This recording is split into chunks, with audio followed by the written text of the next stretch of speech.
I'm Srinath Raghavan. I'm Professor of International Relations and History at Ashoka University. Before coming to Ashoka, I taught for many years at King's College in London and worked at Centre for Policy Research, which is a think tank in Delhi. I did my PhD as well at the Department of War Studies in King's College in London. And before I came to academia, I spent 6 years as an officer in the Indian Army. My research broadly spans the sort of history and contemporary aspects of India's engagement with the world. I have written books which focus on the sort of Indian foreign policy in the early period, particularly covering the Nehru Years. A second book looked at the global history of the creation of Bangladesh in 1971.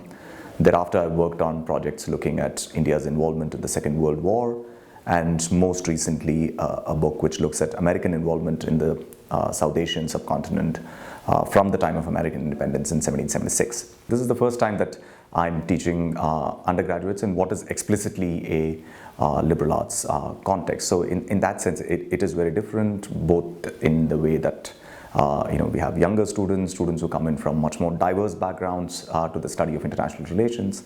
And IR seems to be a reasonably popular subject at Ashoka. So you have students from who are majoring in a range of disciplines who want to come to take IR electives or do a minor in IR. So classrooms are invariably very lively. At the moment, I have a couple of research projects that are currently going on. So the first is the one that I'm hoping to wrap up in this calendar year, is to write a history of India in the long 1970s, primarily trying to understand the transition from the Nehruvian polity, economy, society to something that looks close to the India in which we now live.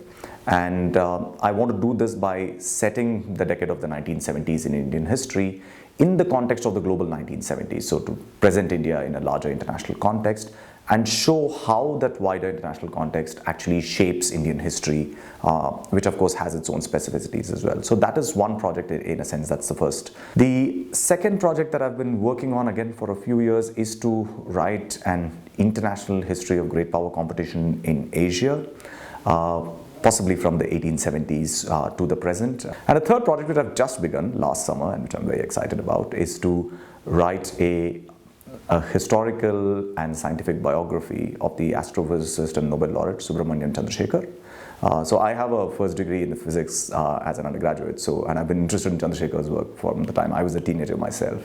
So now that I've done quite a bit of other kind of work that I wanted to do, this seems like a good opportunity to come back.